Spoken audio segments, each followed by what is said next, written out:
우리 신가족 여러분, 그리고 사랑하는 우리 어린이 여러분, 오늘이 무슨 날인지 잘 아시죠? 오늘이 무슨 날입니까? 예, 우리 큰 소리로 한번 같이 해보겠습니다. 부활절. 예, 오늘은 부활절입니다. 영광스러운 부활절이지요. 예수님께서 사망 권세를 이기시고 무덤 문을 여시고 다시 살아나신 부활절입니다. 우리에게 부활의 첫 열매가 되셔서 부활의 소망을 안겨주신 부활주의를 맞이하면서 오늘 우리는 이 부활이 우리에게 주는 특별한 그런 의미를 함께 생각해 보려고 합니다. 예수님은 말씀하신 대로 다시 살아나셨습니다. 빈 무덤이 증거였고 천사도 증언합니다. 무덤을 지키던 병사들과 무덤을 보려고 온 여인들도 증언합니다. 그러나 그 확실한 증언은 살아나신 주님 자신이었습니다. 부활하신 예수님은 제자들에게 다름질하고 있는 그 여인들에게 찾아가셔서 샬롬이라고 인사하셨습니다. 이 위에 여러 제자들을 만나주시고 많은 사람들에게 부활의 몸으로 나타나셔서 우리 주님이 살아나신 것을, 부활하신 것을 직접 보여주셨습니다. 우리에게는 이 그리스도의 부활을 증언하시는 성령님이 우리와 함께 하십니다. 예수님이 부활하셨을 때 최초로 목격했던 사람들이 누구지요? 예수님이 무덤문을 여시고 이제 살아나셨습니다. 예수님이 죽음에서 살아나셨을 때 그 부활하신 예수님을 맨 최초로 그들의 눈으로 목격하였던 사람들이 있습니다. 그들이 바로 오늘 이 본문에 소개되는 예수님을 사랑했던 여인들입니다. 그들이 부활하신 예수님을 처음으로 목격했던 자들입니다. 그러나 예수님을 사랑했던 이 여인들은 예수님의 부활을 믿는 사람들이 아니었습니다. 그들은 단지 인간적으로 예수님을 사랑하고 있었을 뿐이었습니다. 이들은 안식일이 끝나자마자 해도 뜨기 전에 새벽에 사랑하는 주님의 시체가 묻혀있는 무덤을 향하여 뛰어가기 시작했습니다. 무덤에 도착했을 때 이 여인들의 눈앞에는 상상할 수 없는 엄청난 일이 벌어져 있었습니다. 그들이 발견한 것은 형상이 번개같고 그 옷이 눈같이 흰 천사였습니다. 지진이 일어나면서 하늘에서 온 번개와 같은 형상의 천사가 무거운 돌문을 굴러내고 그 돌 위에 앉아있는 장면을 그 여인들이 보았기 때문입니다. 바로 그 순간에 그 여인들의 얼굴은 죽음과 같았습니다. 너무나 놀라서 그들의 얼굴이 새파랗게 실려 있었습니다. 예수님의 시체가 닫혀있던 무덤은 뻥 뚫려 버렸습니다. 부활을 믿지 못하고 있었던 이 여인들, 부활신앙이 없었던 이 여인들, 인간적으로만 예수님을 사랑하고 있었던 이 여인들에게 이것은 엄청난 충격이었습니다.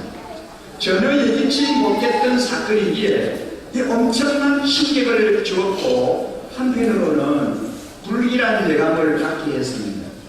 그들은 예수님이 부활하셨다고는 믿기지 않았기 때문에 누군가가 와서 예수님의 시체를 훔쳐갔다라고 생각했습니다.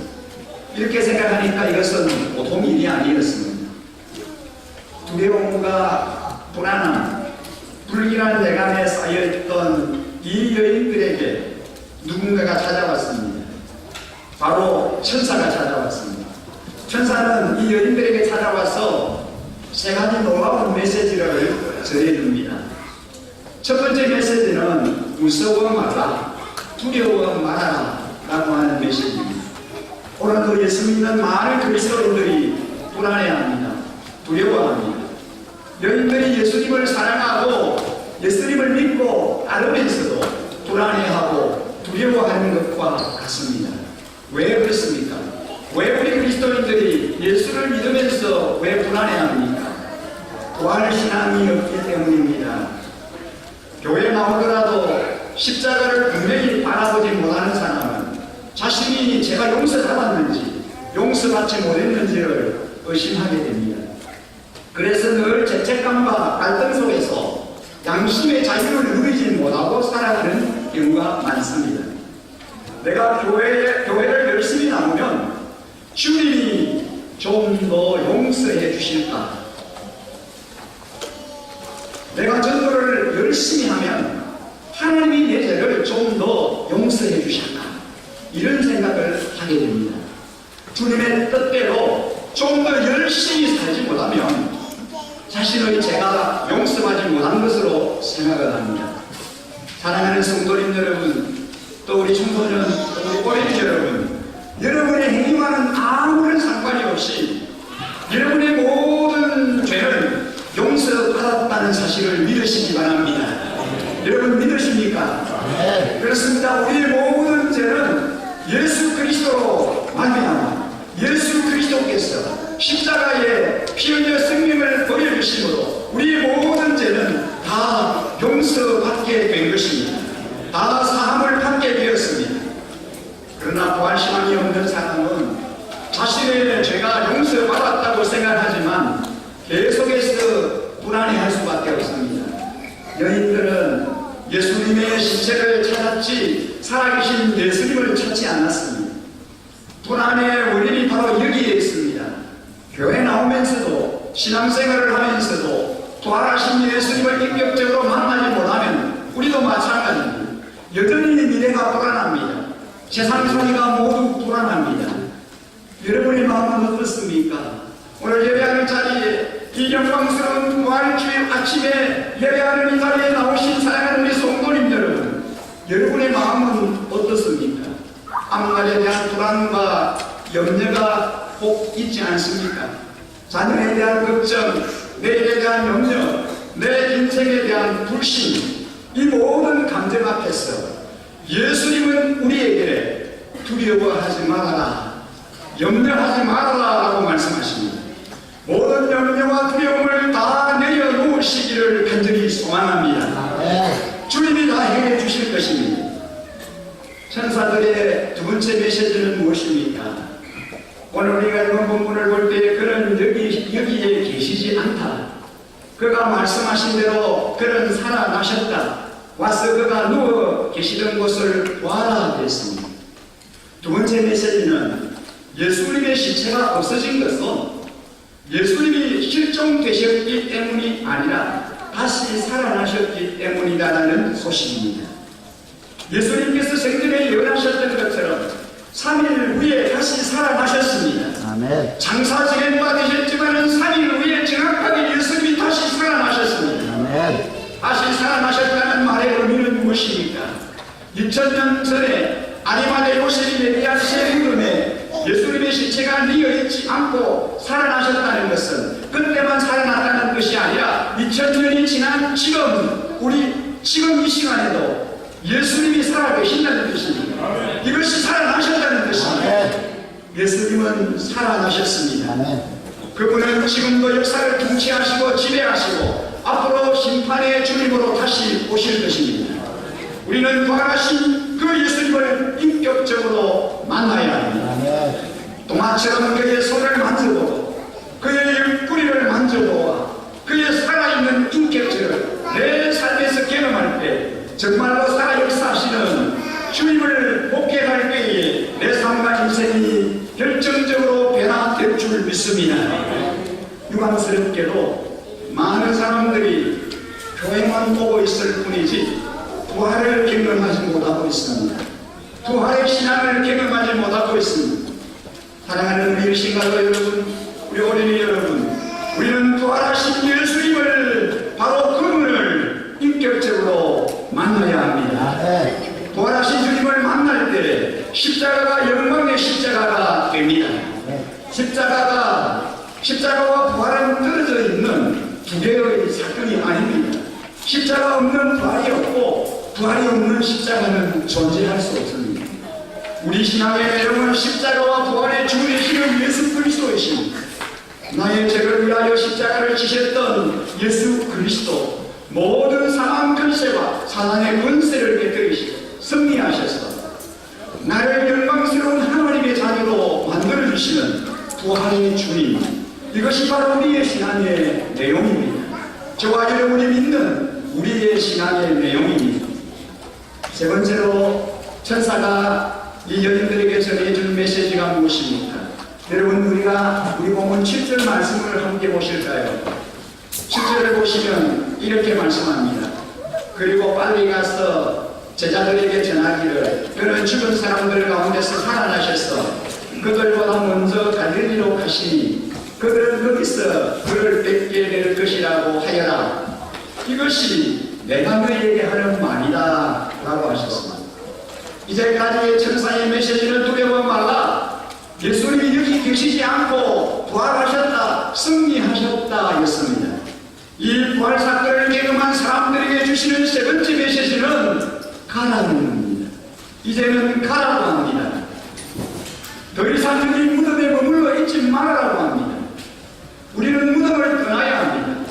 무덤에는 예수님이 계시지 않기 때문입니다. 부활에 대한 믿음이 없는 사람들은 절대로 떠나지 못합니다. 가족이 걸리고 사업이 걸리고 인간관계가 걸려서 떠나지 못합니다. 아브라함은 하나님의 음성을 듣고 갈대아 우르의 본토 친척 아비집을 떠났습니다. 아브라함에게는 부활의 신앙이 있었기 때문입니다. 아브라함이 어떻게 이삭을 번제물로 하나님 앞에 바칠 수 있었습니까? 그에게는 부활의 신앙이 있었기 때문입니다.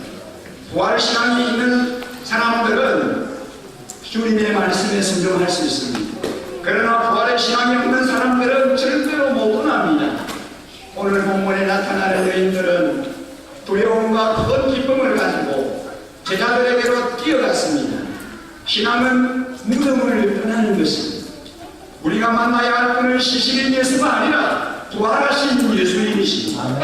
우리가 찾아가야 할 것은 예수님의 시신이 누워있는 무덤이 아니라 무덤을 떠나 살아나신 예수 그리스도 그분입니다. 무덤을 떠나는 것이 바로 부활신앙입니다. 사랑하는 성도님 여러분, 저와 여러분이 더 이상 머무르지 않고 떠나야 할 무덤은 어디입니까? 우리는 떠나야 할 무덤, 거기에 마음을 빼앗기고 시간을 빼앗기고 매여 있습니다.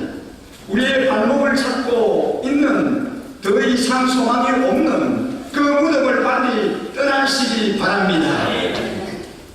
이렇게 천사의 말을 듣고 부활하신 예수님의 소식을 전하기 위하여 급히 뛰어가고 있는 여인들에게 무슨 일이 일어났습니까? 오늘 우리 본문에 보니 부활하신 주님이 찾아오셨습니다. 주님이 갑자기 나타나셨습니다. 주님께서 부활 후 여인들에게 뭐라고 말씀하셨나요? 오늘 우리 본문 9절을 우리가 함께 좀 같이 읽어볼까요? 우리 영상을 보시면서 고개를 드시고 함께 이 영상을 보시면서 같이 함께 읽겠습니다. 그런데 갑자기 예수께서 여자들과 마주쳐서平安하라 하고 말씀하셨다. 여자들은 다가가서 그의 발을 붙잡고 그에게 절을 하였다. 주님께서 부활하신 후 첫 번째 메시지는 평안하냐라는 말씀입니다. 여인들을 향하여 평안하냐? 이 말씀은 평안이 그대에게 있을지어다라는 말씀입니다. 절망하고 좌절하고 무서워하고 두려워하고 있던 사람들에게 주님이 오셔서 주시는 메시지는 평안입니다. 아멘. 왜 평안입니까? 예수님이 스스로 승리하셨기 때문입니다. 예수님이 사단의 세력을 꺾으셨기 때문입니다. 예수님이 사망의 권세를 무너뜨리셨기 때문입니다. 예수님이 모든 뿌리와 부정을 꺾으셨기 때문입니다. 그래서 이제 너는 평화를 얻을 수 있다. 전쟁은 끝났다. 고난은 끝났다. 이제 너의 눈물을 닦아주고 다시는 고통도 배통도 없는 새하늘과 새 땅의 축복을 너에게 주리라. 내게 평안이 있을지어다. 이 평안은 세상이 주는 평화가 아닙니다. 하늘이 주는 평안입니다. 세상의 육체적인 쾌락이나 지위로 물질적인 만족감으로 얻어지는 평화가 아닙니다. 그것은 그리스도로 말미암은 부활의 소망입니다. 염화를 소유해야 합니다. 예수님이 나타나셔서 평화가 그들에게 있을지어다 하셨을 때에 이 여인들은 나아가 주님의 발을 붙잡고 경배했다 그랬습니다. 부활에 대한 여인들의 반응은 먼저 무릎을 꿇었습니다. 그리고 나서 주님 앞에 경배합니다. 무릎을 꿇고 경배했다라고 하는 것은 겸손과 예배를 의미합니다. 우리가 주님 앞에 나올 때 어떤 모습으로 와야 할까요? 여러분, 저와 여러분이 주님 앞에 나올 때 어떤 모습으로 와야 할까요? 무릎을 꿇고 와야 합니다. 사람에게 대접받으려고 할 때 참된 예배는 이미 없습니다. 봉사하러 오셔야 합니다. 형제자매를 섬기려 오셔야 합니다. 겸손한 마음으로 세상의 주의를 버리고 모건들을 섬기려 오셔야 합니다. 하나님 앞에 무릎을 꿇고 그분의 발을 붙드셔야 합니다. 이것이 바로 한 여인이 옥함을 깨뜨려 예수님의 발에 향유를 붓는 예배 행위와 똑같습니다. 우리의 신앙생활이 왜 피곤합니까? 우리의 신앙생활이 왜 무기력합니까? 예배가 없기 때문입니다. 참된 예배가 없기 때문입니다. 예배는 없고 사역만 있을 때 우리의 신앙에는 원망과 불평과 갈등이 연속됩니다. 우리는 지금 이 시간 부활의 주님 앞에 엎드려 꿇어 엎드려 이렇게 노래해야 합니다. 나의 주 나의 하나님 주님을 찬양합니다. 주여 내 찬양을 받으시옵소서. 우리는 이렇게 주님 앞에 노래해야 합니다. 여러분 10절 말씀을 우리 함께 같이 읽어보실까요? 우리 본문 10절을 보게 드시고 우리 어린이들과 함께 같이 한번 영상 보시면서 같이 읽겠습니다. 예수께서 그 여자들에게 말씀하셨다. 무서워하지 말아라. 가서 나의 형제들에게 갈릴리로 가라고 전하여라. 그러면 거기에서 그들이 나를 만날 것이다. 그리고 어디로 가라 그랬습니까? 어디로요? 갈릴리로 가라 그랬습니다. 의심하고 두려워하는 여인들에게 주님께서 무서워 말라고 말씀하셨습니다. 오늘 이 메시지는 바로 저와 여러분들에게 주시는 메시지인 줄 믿습니다. 우리 중에 질병으로 인하여 고통당하는 분이 계십니까? 주님은 두려워하지 말아라고 말씀하십니다. 저는 이 말씀을 믿습니다. 그분은 승리하셨습니다. 그분은 우리의 모든 질병을 짊어져 주셨습니다. 그분은 우리의 병을 다 짊어져 주신 분입니다. 그분이 채찍에 맞음으로 우리가 나음을 입게 되었다라고 말씀하십니다. 우리는 죽어도 다시 살 것입니다. 죽음이 우리를 괴롭히지 못합니다. 사망한 의에 이르는 것이 어디 있느냐? 사망한 의에 쏘는 것이 어디 있느냐라고 말씀하십니다. 혹시 사업의 어려움을 당하고 있는 분이 계십니까? 여러분 두려워하지 마십시오. 그것은 어쩌면 하나님의 더 놀라운 계획일지도 모릅니다. 사랑하는 우리 신가도 여러분, 하나님의 백성, 하나님의 교회, 하나님의 나라는 절대로 망하지 않습니다. 죽어도 다시 삽니다. 사업이 부도가 나도 다시 일어납니다. 걱정하지 마십시오. 하나님 바라보십시오. 이것이 바로 부활신앙입니다. 10절 말씀을 다시 한번 보시면요. 예수께서 그 여자들에게 말씀하셨다. 무서워하지 말아라. 가서 나의 형제들에게 갈릴리로 가라고 전하여라. 그러면 거기서 그들이 나를 만날 것이다. 예수님은 모든 제자들에게 갈릴리로 가라고 말씀하십니다. 여러분, 주님이 왜 모든 제자들에게 갈릴리로 돌아가라고 말씀하실까요? 주님은 제자들을 사랑하셨습니다. 그래서 주님이 십자가에 못 박히실 때 도망갔던 배신자들, 절망하고 실망하고 낙심하고 있던 제자들에게 회복할 수 있는 기회와 축복을 주려고 갈릴리로 부르십니다.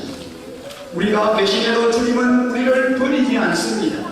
우리가 주님을 못 받아도 주님은 우리를 용서하십니다. 다시 기회를 주십니다. 갈릴리는 어떤 곳입니까?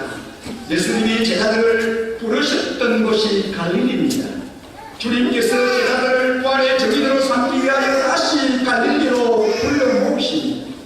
사랑하는 성도님들 여러분, 혹시 이 자리에 과거에 주님의 부름을 받고 헌신했다가 지금은 신앙을 다 잃어버리고 절망하고 좌절하여 계신 분은 안 계신가요?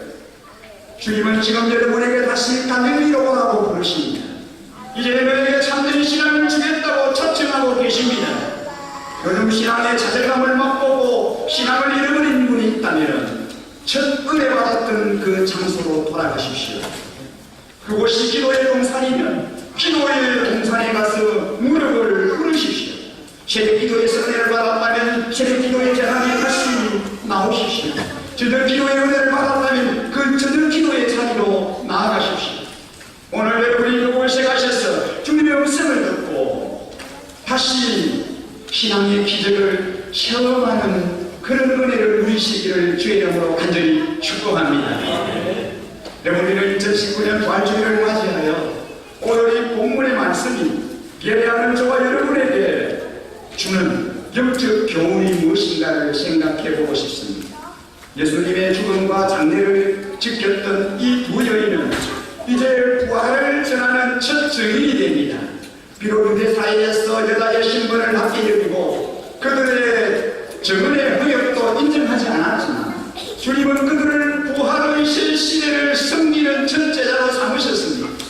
그들은 누구보다도 더 예수님을 사랑했기에 누구보다도 먼저 부활의 주님을 만날 수 있었습니다. 영광스러운 부활절을 만난 저는, 여러분은 부활하신 주님을 어떻게 전해야 합니까? 책에서 만난 그리스도가 아니라 부활하여 살아계셔서 나와 만나주신 그 주님을 전가하는 부활의 정의의 삶을 살아가시기를 간절히 부탁을 드립니다. 아멘. 오늘 우리 교회에서 여러분에게 부활절 달걀을 나누어드립니다. 구운 달걀이 여러분 맛있게 드시라고 드리는 게 아닙니다.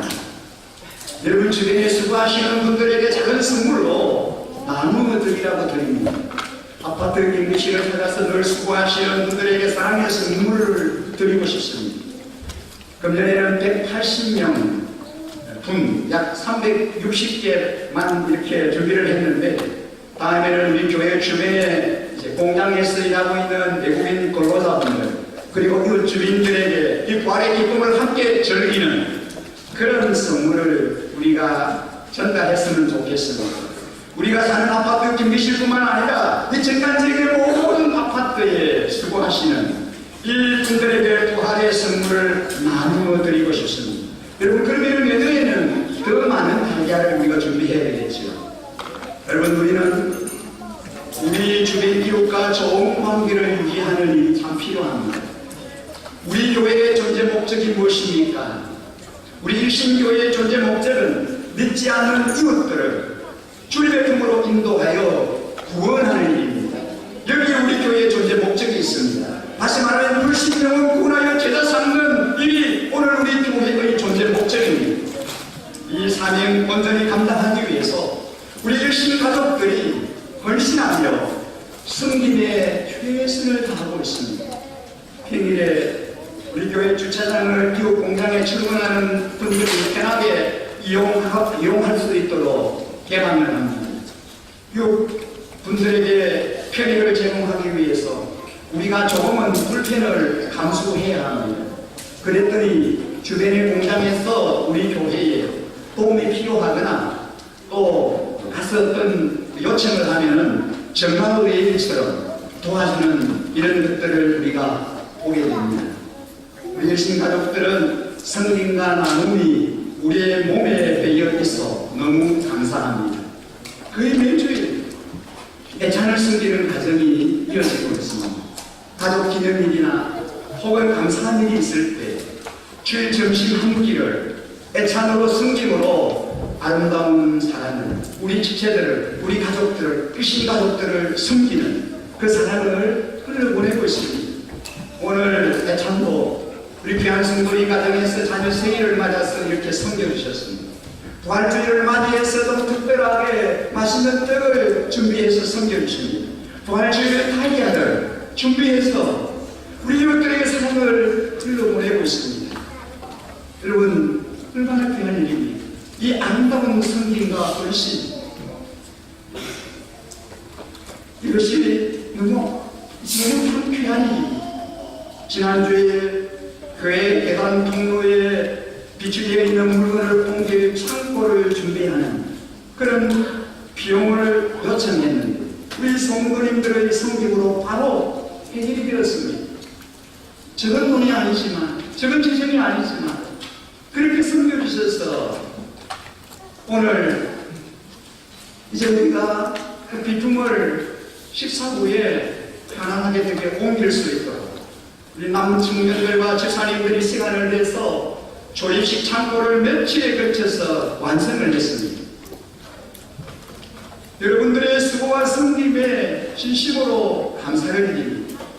교회의 필요를 보시고 앞에와 사무실 쓰레기통을 이제 불편하겠다 여기져서 준비해 와서 이렇게 비치를 해 주십니다.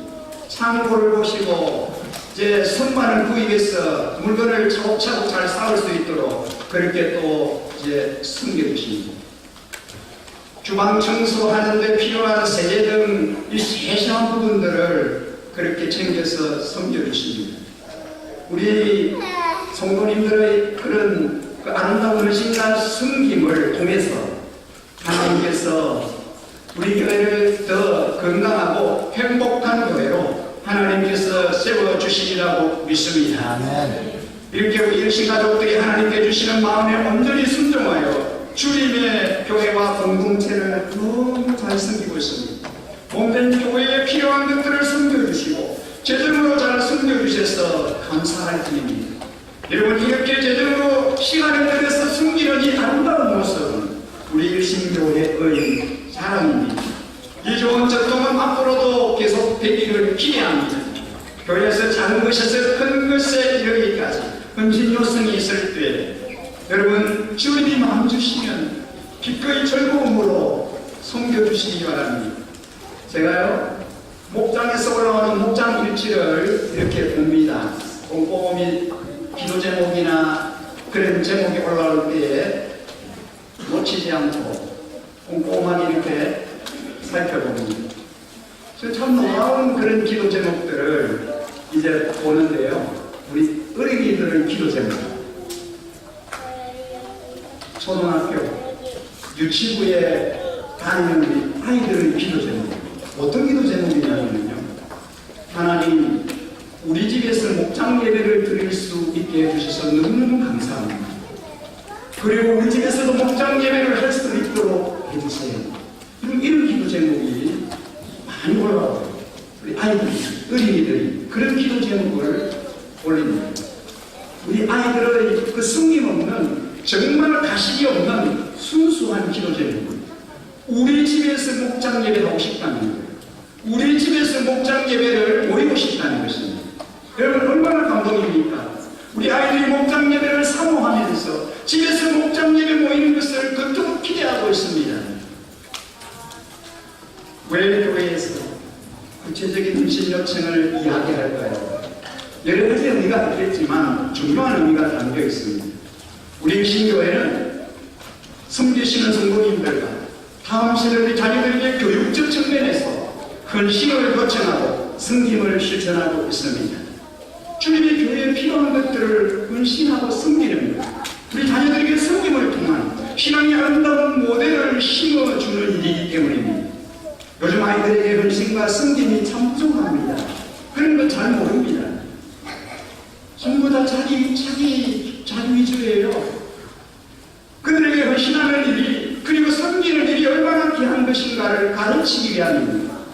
다음 세대 자녀들, 또 우리 청소년, 또 우리 청년들이, 부모님들, 그리고 그 위의 세대의 섬김과 헌신의 모습을 보고 배웁니다. 여러분, 말보다 강한 가르침은 보여주는 것입니다. 이 아름다운 모습을 다음 세대에 보여주는 교육입니다. 여러분, 요즘은요, 말로만 해서는 별로 감동을 받지 않습니다. 그럼 어떻게 해야 합니까? 실제로 보여줘야 합니다. 실제로 섬겨야 합니다. 섬김의 리더십, 섬김을 통해서 그들이 감동받게 하고 그들이 움직이게 해야 하는 것입니다. 우리 자녀들은 부모님을 보고 배웁니다. 왜 자녀들과 함께 예배를 같이 드리는가요? 왜 우리가 주의 연합 예배를, 세계 연합 예배를 왜 이렇게 같이 드립니까? 참된 예배의 삶을 우리 부모님들이 예배하는, 우리 할아버지 할머니들이 예배하는 그 아름다운 예배의 모습을 우리 다음 세대 자녀들에게 보여주기 위함입니다. 우리 자녀들에게 좋은 예배의 습관을 물려줘야 합니다. 예배의 습관, 기도의 습관, 헌금하는 습관, 이 모든 좋은 습관이 몸에 배이게 해야 합니다. 좋은 습관을 이제 우리 어린 자녀들이 어릴 때부터 배워야 합니다. 좋은 습관이 몸에 배이게 해야 하는 것입니다. 자녀들은 부모가 하는 대로 따라한다는 사실을 기억하십시오. 여러분, 우리 자녀들이 그냥 예사롭게 이 자리에 나와 앉아 있는 것 아닙니다. 참으로 놀랍습니다. 떠드는 것 같고 그냥 집중 안 하는 것 같지만 전혀 그렇지 않습니다. 말씀 다 듣습니다. 설교노트 다 듣습니다. 유치부에 다니는 7살 그 모든 이제 설교노트에 목사님이 하는 설교를 다 적지는 못하지만 그렇게 적고 있는 거예요.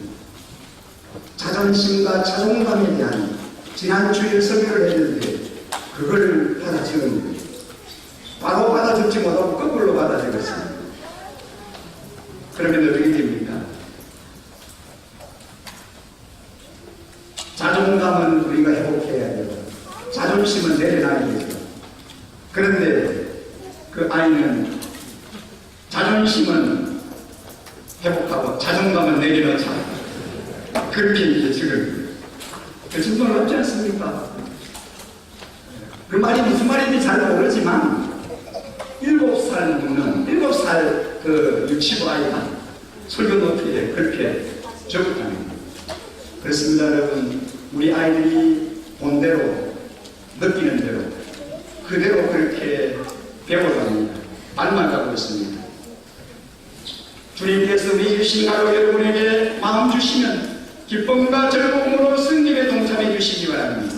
이런 의신과 승림을 통하여 우리 유신가족 공동체는 정말 행복해집니다. 하나님께서 우리 유신교회를 사랑하셔서 세례를 행하시고 그 놀라운 일들을 행하여 주실 줄 믿습니다.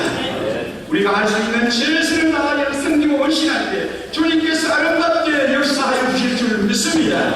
우리 유신 공동체 안에 우리가 속한 우리 목장 안에 우리 가정 안에 우리 개인의 선배 안에 사도행전에 일어났던 동일한 기적과 표적과 능력 베푸심이 영광스러운 이 부활주의를 맞이하여 다시 한번 일어나기를 주님의 이름으로 간절히 축원합니다. 오늘 주신 말씀을 기억하면서 우리가 이렇게 주님 앞에 찬양을 올려드리고 싶습니다. 주님의 영광 나타나셨는데 이 찬양을 우리 하나님께 올려드리겠습니다.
힘들고 지쳐 쓰러진 자들이 부활하신 예수님을 경험함으로 소망을 얻게 해달라고, 부활의 소망이 우리 안에 충만함으로 부활의 영광에 늘 참여하는 삶 살아갈 수 있게 해달라고, 이 시간 주님의 그 부활을 기억하며 주님의 이름을 크게 한번 부르고 간절히 부활의 영광과 소망을 위해 가는 자 되게 해달라고 기도하겠습니다.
사망의 권세를 이기시고 무덤문을 여시고 약속하신 대로 사흘 만에 부활하신 예수님, 주님의 부활이 나의 부활임을 믿습니다. 주님의 다시 사심이 우리의 다시 삶임을 믿습니다. 주님의 부활의 영광에 참여하는 우리 모든 되신 가족들이 되게 하여 주옵소서. 우리 모든 어르신들과 또 우리 모든 성도님들이, 우리 세계스 같은 청년들과 우리 어린 자녀들이 부활의 소망으로 늘 승리하는 삶 살아가게 하여 주시옵소서.